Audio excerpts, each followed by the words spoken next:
Hello नमस्कार दोस्तों, मैं गौतम कुमार अपने YouTube चैनल स्मार्ट ब्रेन पर आपका स्वागत करता हूं और जिसमें हम लोग अलग अलग टॉपिक देख रहे थे।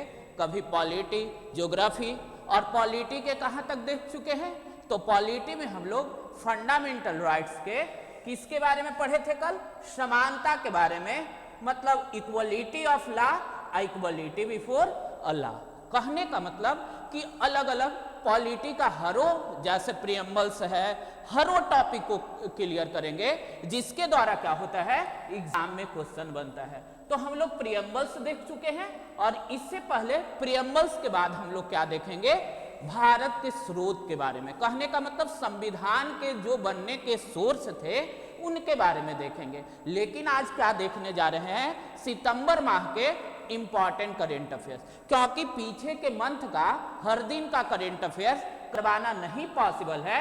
इसके लिए उस जो इंपॉर्टेंट क्वेश्चन होंगे उसको हम लोग क्या करेंगे, किसका, प्रीवियस मंथ का, पीछे वाले मंथ का। तो उसमें सितंबर का पहला श्रृंखला है, सितंबर मंथ का 2 श्रृंखला जाएगा, क्योंकि सितंबर में बहुत सारे इंपॉर्टेंट क्वेश्चन बने हैं। तो इसी के लिए और आप लोग जरूरी एडवाइस दीजिए कि आप लोग को कैसा वीडियो लग रहा है और इसमें कोई अच्छा करने का मतलब अगर संभावना है तो आप लोग जरूर एडवाइस दीजिए। तो पहला क्वेश्चन देखते हैं जिसमें क्या कहा गया है कि G20 के 21वें सदस्य के रूप में कौन से मतलब संघ को शामिल किया गया है।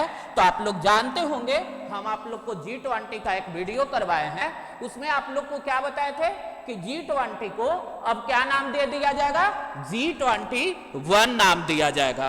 क्यों दिया जाएगा? क्योंकि इसमें किसको, अफ्रीकी संघ को शामिल कर लिया जाएगा। क्या, G21 के नाम से जाना जाएगा। और जैसा आप लोग को बताए थे कि एक क्या था, दिल्ली घोषणा।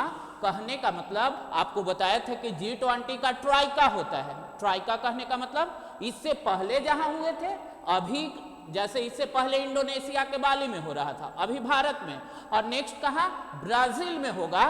तो ये तीनों को मिलाकर G20 ट्राइका कहते हैं। और बताए थे कि इंडोनेशिया में जो इंडोनेशिया घोषणा था उसमें क्या हुआ था, इसको क्लियर नहीं किया गया था और वो पारित भी नहीं हुआ था इंडोनेशिया घोषणा। क्यों? क्योंकि उस समय रशिया और यूक्रेन का वॉर चल रहा था। तो यही यूरोपीय संघ, सॉरी अफ्रीकी संघ, क्योंकि अफ्रीका के लगभग 55 देश मिला के एक अफ्रीकी संघ बनाए हैं, उसी को ये मतलब 55 देश का एक ग्रुप है, इसी को शामिल किया गया। और जैसा आपको बताएं कि G21 के नाम से जाना जाएगा। कहने का मतलब कि कौन सा नया सदस्य G20 में शामिल हुआ है, तो अफ्रीकी संघ। सेकंड क्वेश्चन क्या कह रहा है, film and television institute of India, मतलब FTII। कहने का मतलब कि इसका अध्यक्ष किसे नियुक्त किया गया है, तो इसका अध्यक्ष R माधवन का। किसको, तो FTII का अध्यक्ष किसे नियुक्त किया गया है, तो R माधवन का। अब क्या कह रहा है, जो ये film and television institute of India है, इसकी स्थापना कब हुई थी, 1960 में। और इसका हेड क्वार्टर कहां स्थित है, तो पुणे में। किसका, तो FTII का अध्यक्ष किसे चुना गया, R माधवन। इसकी स्थापना कब हुआ था, 1960। इसका हेड क्वार्टर कहां है, पुणे में।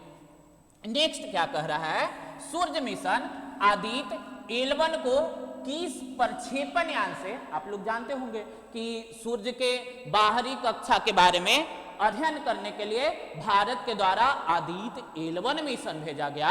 तो इसे कौन से व्हीकल से भेजा गया था, अलग अलग नाम सुनते होंगे, PSLV, GSLV होता है, मतलब पोलर में रहने वाले। तो वही PSLV C57 से इसे भेजा गया था। और ये क्या करेगा, मतलब इसे कहां से भेजा गया था, तो आंध्र प्रदेश स्थित श्रीहरिकोटा से इसको भेजा गया था। और इसमें क्या देख रहे हैं, और इसमें है कि ये क्या है, स्पेस में जाके क्या करेगा, सूर्य के बारे में पता लगाएगा। कहने का मतलब सूर्य पे एनर्जी का सोर्स क्या है, ये सब के बारे में पता लगाएगा। जैसा आप लोग जानते होंगे कि क्या कहा जाता है, बिग बैंग थ्योरी के तहत कि एक बड़ा सा नाबुला था और यही क्या हुआ, मतलब एकदम गर्म था, ठंडा हुआ और एकदम तेज तेज घूमने लगा और यही कई पार्ट में टूटा और इसी से सारे स्टार, प्लैनेट, मेटॉइड्स, एस्टेरॉयड सबका निर्माण हुआ है। ठीक, नेक्स्ट क्वेश्चन हम लोग देख रहे हैं और जिसमें क्या कहा गया है कि 132वां डुरंड ट्रॉफी कप किसने जीता है। तो ये मोहन बगान कप जो वेस्ट बंगाल का एक क्लब है, इसका आयोजन भी बंगाल में ही करवाया जा रहा था। तो किसे हराकर, ईस्ट बंगाल को हराकर। कौन सा, तो ये समझिए एशिया का सबसे पुराना क्या है, फुटबॉल क्लब है। कौन सा कप, तो 132वां डुरंड कप किसने जीता, तो मोहन बगान कप। किसे हराकर, तो ईस्ट बंगाल को। और ये मोहन बगाल का कितना बार, 17वां बार जीत है। और ये क्या वार्षिक आयोजन किया जाता है। कहने का मतलब कि 1988 से इसका बार बार मतलब हर वर्ष इसका आयोजन करवाया जाता है। नेक्स्ट क्वेश्चन क्या कह रहा है, कह रहा है हाल में ही Rashtriya Chemicals and Fertilizers Limited RCF को नवरत्न का दर्जा दिया गया और आरसीएफ का मुख्यालय कहाँ है। क्या कह रहा है कि एक कंपनी है जिसका क्या नाम है, आरसीएफ, इसका फुल फॉर्म क्या है, राष्ट्रीय केमिकल एंड फर्टिलाइजर। क्या करता है, तो केमिकल फर्टिलाइजर, फर्टिलाइजर मतलब जानते होंगे खाद, पेस्टिसाइड, मतलब कीटनाशक से ये सब बनाया जाता है। और इसका मुख्यालय कहाँ है, मुंबई में है। और इसके जो हेड हैं इनका नाम है एस मुदिक्कर। और इसकी स्थापना कब किया गया था, किसकी, आरसीपी की, तो 1978 में इसकी स्थापना किया गया था और भारत सरकार का एक कंपनी है। कहने का मतलब इसमें भारत सरकार का 75% हिस्सा है। जैसा आप लोग जानते होंगे कि कई ऐसे कंपनी होते हैं, सरकारी पावर बाई होते हैं, स्पॉन्सर बाई सरकार, और कई ऐसे होते हैं जो पीपीपी मॉडल मतलब पब्लिक प्राइवेट पार्टनरशिप पे बनाया जाता है। नेक्स्ट क्वेश्चन देख रहे हैं, क्या कह रहा है, पुरुष हॉकी 5 एशिया कप टूर्नामेंट का खिताब भारत ने किस टीम को हराकर जीता। क्या कह रहा है, कौन सा, 5 एशिया कप टूर्नामेंट किसको हराकर, तो पाकिस्तान को हराकर। और इसका आयोजन कहाँ किया करवाया जा रहा था, ओमान में करवाया जा रहा था। नेक्स्ट क्या कह रहा है, हाल में ही इन बालारामथी का निधन हो गया और ये क्या थे, तो इनका चंद्रयान 3 में इनका नाम सुने होंगे, इनका भी योगदान थे। तो ये क्या थे, वैज्ञानिक अनुसंधान से इनका संबंध था और ये मतलब तमिलनाडु के रहने वाले थे। नेक्स्ट क्या कह रहा है, इटालियन ग्रांड प्रिक्स 2023 का खिताब किसने जीता। आप लोग नाम सुने होंगे, मैक्स वेपस्टन का, जो फार्मूला 1 के ड्राइवर है। और इन्होंने किसका, इटालियन ग्रां प्री का खिताब जीता है। और ये दुनिया के मात्रा से खिलाड़ी हैं, दो क्या मतलब विश्व कप जीत चुके हैं। कहने का मतलब जो फार्मूला 1 में जो विश्व चैंपियनशिप होता है उसका खिताब 2 बार इन्होंने जीता। कौन, मैक्स वेपस्टन। नेक्स्ट क्वेश्चन क्या कह रहा है, मून स्पाइरस किस देश का मून मिशन है। तो ये मून स्पाइरस ये जापान के कंपनी, आप लोग जानते होंगे कि जैसे भारत में कौन है, इसरो, वैसे ही अमेरिका में कौन है, नासा, वैसे ही जापान में जाक्सा है। उसी के द्वारा ये मून मिशन, क्या नाम है, मून साइप्रस, किसके द्वारा, जाक्सा के द्वारा। और ये ब्रह्मांड के उत्पत्ति के बारे में जानकारी एकत्र करने के लिए इसे भेजा गया है। क्या, किसके द्वारा, जाक्सा के द्वारा। कौन से देश का, जापान का। कौन सा mission, moon sniper mission. Next question क्या कह रहा है, देश की पहली सोलर सिटी कौन सा है। क्या पूछ रहा है, देश की पहली सोलर सिटी, तो ये सांची कहाँ स्थित है, एमपी में, मध्य प्रदेश में। आप लोग जानते होंगे कि यहां से क्या सांची का स्तूप मिला है और जिसे क्या 1989 में यूनेस्को के द्वारा क्या किया गया था, इसे वर्ल्ड हेरिटेज के रूप में घोषित किया गया था।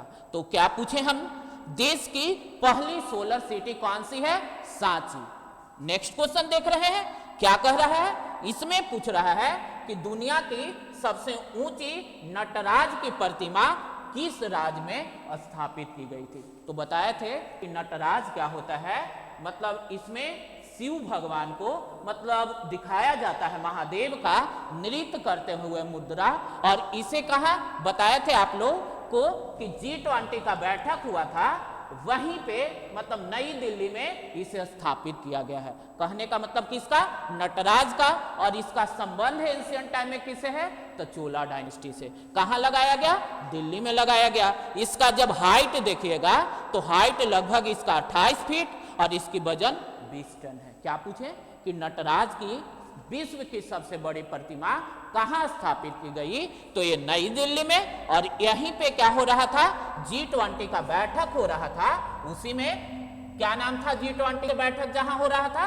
भारत मंडपम। और भारत मंडपम में ही क्या किया गया था? ये नटराज का उसके सामने बड़ा सा प्रतिमा स्थापित किया गया था, जिसका वजन कितना था? 10 टन 20 टन। उसके बाद बताए थे कि इसे क्या अष्ट धातु मतलब तांबा, सीसा, ये सब से मिला के बनाया गया था। नेक्स्ट क्वेश्चन क्या कह रहा है? इसमें क्या कह रहा है कि fire on the gangs life among the dead in the Banaras. एक पुस्तक का नाम है, क्या नाम है? Fire on the gangs life among the dead in the Banaras. मतलब एक इसका राधिका एंगर का बुक है। और इसमें क्या चर्चा किया गया है? तो बनारस में रहने वाले जो मतलब कह ले शूद्र या उसको हम लोग ऐसे प्रचलित भाषा में कह देते हैं डोम, तो उन्हीं के जीवन के बारे में व्याख्या किया गया है कि उनका सुबह से लेके शाम तक जीवन कैसे बीतता है, दिनचर्या कैसा है, इसी के बारे में इस पुस्तक में व्याख्या किया गया है। नेक्स्ट क्वेश्चन क्या कह रहा है? भारत के पहले एआई का मतलब क्या होता है?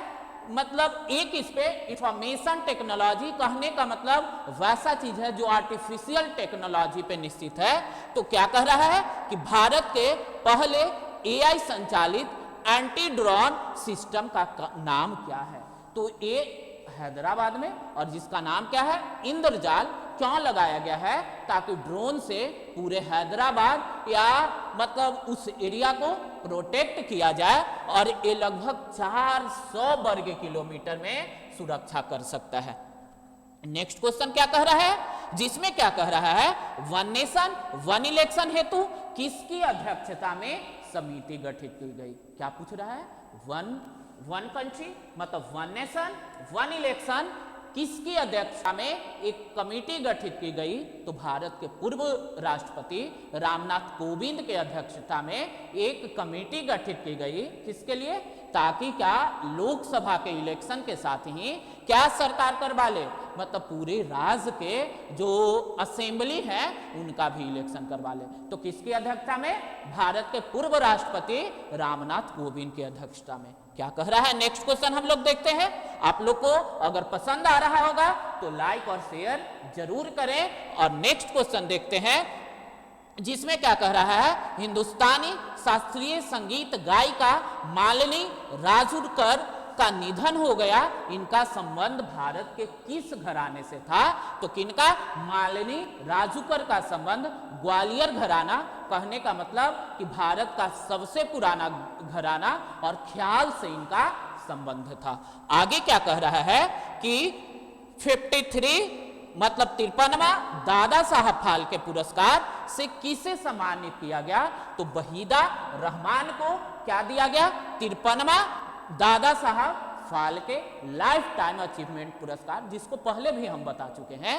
तो किनको दिया गया? वहीदा रहमान को। क्या दिया गया? 53वां दादा साहब फाल्के पुरस्कार। और दादा साहब फाल्के पुरस्कार कब से? 1969 से स्टार्ट किया गया था। और पहली बार किसको? देविका रानी को दिया गया था। और 52वां किसको दिया गया? तो आशा पारीक को। इनका क्या है? अब देखिए, इनको वहीदा रहमान को भारत सरकार के द्वारा 1972 में पद्मश्री, 2011 में पद्म विभूषण भी किसके? फिल्म क्षेत्र में अभिनय ये सब के लिए दिया गया था। इनका हिंदी में पहला फिल्म था CID, और जैसे कई प्यासा, कई फिल्में काम कर चुकी हैं। कौन? जिनका नाम है वहीदा रहमान। क्या दिया गया? 53वां Dada Saheb life time achievement award दिया गया। नेक्स्ट क्वेश्चन देखते हैं, जिसमें क्या पूछ रहा है? विश्व पर्यटन दिवस 2023 का थीम क्या था? किसका पूछ रहा है? विश्व पर्यटन दिवस कब मनाया जाता है? 27 सितंबर को हर वर्ष विश्व पर्यटन दिवस मनाया जाता है। और इसका थीम क्या था? Tourism and green investment. मतलब क्या? टूरिज्म, पर्यटन, और उसमें क्या करना? ग्रीन इन्वेस्टमेंट करना, जिससे क्या हो, एटमॉस्फेयर पे कोई इफेक्ट ना पड़े। क्या पूछ रहे थे? पर्यावरण दिवस 2023 का थीम क्या था? कब मनाया जाता है? 27 सितंबर को। क्या थीम था? तो tourism and green investment. Next question क्या कह रहा है? जिसमें क्या कह रहा है? हाल में ही भाभा परमाणु अनुसंधान केंद्र का निदेशक किसे बनाया गया? क्या पूछ रहा है? भाभा परमाणु अनुसंधान केंद्र विवेक वसीन को इसकी स्थापना, मतलब बाबा जो भाभा अनुसंधान केंद्र है, इसकी स्थापना 1954 में, और इसका अध्यक्ष किसे बनाया गया? विवेक वसीन को। नेक्स्ट क्वेश्चन क्या कह रहा है? हाल में ही एमएस स्वामीनाथन का निधन हो गया, इनको और किस नाम से जाना जाता है? तो आप लोग जानते होंगे कि भारत में इन्हें क्या कहा जाता है? ग्रीन रिवॉल्यूशन का, मतलब हरित क्रांति का जनक कहा जाता है। और विश्व में हरित क्रांति का जनक किसे कहा जाता है? नॉर्मन बोरलॉग को। जैसे भारत में क्या हो रहा था? High yield variety of seed की आवश्यकता थी, जिसको हम लोग क्या कहते हैं? हाइब्रिड सीड कहते हैं, हाइब्रिड सीड। तो इसी के लिए डॉक्टर स्वामीनाथन ने काम किया था, और इसी के लिए इन्हें क्या कहा जाता है? भारत में हरित क्रांति का जनक कहा जाता है। और इन्हें क्या भारत सरकार के द्वारा पद्मश्री, जैसे देखिए क्या दिया गया था? पद्मश्री 1967 में, उसके बाद पद्म भूषण 1972 में, और पद्म विभूषण 1989 में। इन्हें क्या रामजे मैग्सेसे अवार्ड भी दिया गया था। और इन्हें क्या दिया गया? तो विश्व खाद्य पुरस्कार से भी सम्मानित किया गया। किनके बारे में जान रहे थे? स्वामीनाथन। क्या किस नाम से जाना जाता है? तो हरित क्रांति का जनक। कहां? भारत में। और विश्व में हरित क्रांति का जनक किसे कहा जाता है? नॉर्मन बोरलॉग को। भारत में हरित क्रांति कब आया था? तो बताए थे कि ये 1965 के दशक में भारत में क्या हरित क्रांति आया था। और हरित क्रांति के द्वारा क्या हुआ था? पंजाब, हरियाणा, पश्चिमी उत्तर प्रदेश में, मतलब नया नया तरह के सिंचाई परियोजनाएं सब, और क्या अलग अलग तरह के बीज लाए गए थे, जिसको हाइब्रिड सीड कहते हैं। नेक्स्ट क्वेश्चन क्या कह रहा है? कि हाल में ही भारत का 54वां टाइगर रिजर्व, वीरांगना दुर्गावती टाइगर रिजर्व किस राज्य में बनाया गया? तो एमपी में, मध्य प्रदेश में। और एमपी को हम लोग क्या कहते हैं? Tiger state. और एमपी का कितना है? 7वां टाइगर रिजर्व है। और भारत का कितना? 54वां। कौन सा? Durgavati tiger reserve. और कई एग्जाम में पूछ लिया गया। ऐसा नहीं होता है ना कि क्वेश्चन कहने का मतलब ये एकदम इंपॉर्टेंट ये सब क्वेश्चन है। नेक्स्ट क्या कह रहा है? और क्या यहाँ और सारे टाइगर रिजर्व हैं। ये दुर्गावती जो टाइगर रिजर्व है यहाँ का सबसे बड़ा है। और यहाँ कान्हा, पन्ना, पेंच, ये कहाँ में? एमपी में टाइगर रिजर्व है। नेक्स्ट क्या कह रहा है? चर्चित ओशियर्स रियाक्स स्टुअर्ट्स मिशन का संबंध किस अंतरिक्ष एजेंसी से है? किससे संबंध? स्टुअर्ट। आप लोग जानते होंगे कि क्या है? मार्स और जुपिटर के बीच में एक बड़ा सा स्टुअर्ट। जैसे मान लीजिए कि अगर मार्स है, मार्स और जुपिटर के बीच में ऐसे करके स्टुअर्ट बेल्ट पाया जाता है, तो इसी के लिए नासा के द्वारा इसके अध्ययन करने के लिए कौन सा? बेनू, जिसका नाम है बेनू के सैंपल लेने के लिए। और ये मिशन के द्वारा क्या किया गया? लगभग 250 ग्राम एस्टेरॉयड का मलबा भी लाया गया। और बेनू को कहा जाता है, बेनू नामक जो एस्टेरॉयड है पृथ्वी के लिए घातक है। तो इसी के लिए किसके द्वारा? नासा के द्वारा ये मिशन भेजा गया था। चर्चा में रहा फाइव आइज अलायंस में कौन कौन से देश शामिल हैं? क्या बोल रहे हैं? फाइव आई। और इसका स्थापना द्वितीय विश्व युद्ध के समय हुआ था, जिसमें भारत, यूएसए और यूनाइटेड किंगडम थे। लेकिन अभी इसमें क्या है? ऑस्ट्रेलिया, कनाडा, यूएसए, न्यूजीलैंड और यूके शामिल है। क्या कह रहा है? Five eyes alliance. लेकिन ये चर्चा में क्यों रहा? हाल में आप लोग सुन रहे होंगे कि कनाडा में क्या हुआ, मतलब उसका डेथ, मतलब जब उसका मर्डर किया गया, तो इसके लिए भारत और कनाडा के बीच में क्या हो रहा है? एकदम मतलब तनाव बना हुआ है। तो इसी के लिए ये फाइव आइज अलायंस चर्चा में रहा। और इसके सदस्य देश कौन कौन है? ऑस्ट्रेलिया, यूएसए, कनाडा, न्यूजीलैंड और यूके मतलब यूनाइटेड किंगडम। नेक्स्ट क्वेश्चन क्या कह रहा है? विश्वा राष्ट्रीय पुस्तक मेला का आयोजन कहाँ किया गया? कौन सा? विश्वा राष्ट्रीय पुस्तक मेला लखनऊ के बालारामपुर में किया गया। और क्या इसका थीम क्या था? ज्ञान का कुंभ। कहने का मतलब मेला, जैसा आप लोग जानते होंगे कि कुंभ मेला भी कहाँ होता है? वहीं प्रयागराज में। तो उसी के लिए क्या विश्वा पुस्तक मेला का ज्ञान का कुंभ। इसमें क्या किया गया? अलग अलग पुस्तक, कवि सम्मेलन, मुशायरा, ये सब का आयोजन करवाया गया। नेक्स्ट क्वेश्चन क्या कह रहा है? हाल में ही राजस्थान के किस शहर में गांधी वाटिका का लोकार्पण किया गया? क्या कह रहा है? गांधी वाटिका। तो ये राजस्थान के जयपुर में किया गया है। और इसमें क्या गांधी जी का हेलियोग्राफी के द्वारा मतलब उसके चित्र के द्वारा बोली आवाज निकाला जाता है और गांधी जी के बारे में युवाओं को बताया जाता है। किसके द्वारा? कौन से तकनीक? हेलियोग्राफी तकनीक के द्वारा। हाल में नेक्स्ट क्वेश्चन क्या कह रहा है? चर्चित चौक परियोजना का संबंध किस राज्य से है?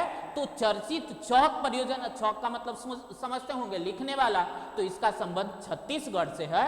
और इसकी अनुमति किसके द्वारा? भारत सरकार और विश्व बैंक के द्वारा दिया गया। इसके लिए क्या 5 वर्षों में विश्व बैंक के द्वारा छत्तीसगढ़ सरकार को मतलब उसके क्या शिक्षा में सुधार करने के लिए ये सहायता राशि दी जाएगी। नेक्स्ट क्या कह रहा है? 19वें एशियाई गेम्स में महिला क्रिकेट टीम ने कौन सा पदक जीता है? तो महिला क्रिकेट टीम में स्वर्ण पदक जीता है। पुरुष टीम में भी स्वर्ण पदक जीता।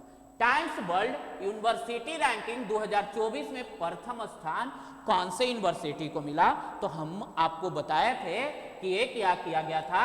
लगभग 1900 को इसमें शामिल किया गया था। और इसमें क्या भारत के तरफ से फर्स्ट कौन था? IIM बेंगलुरु। और पूरे विश्व में कौन था?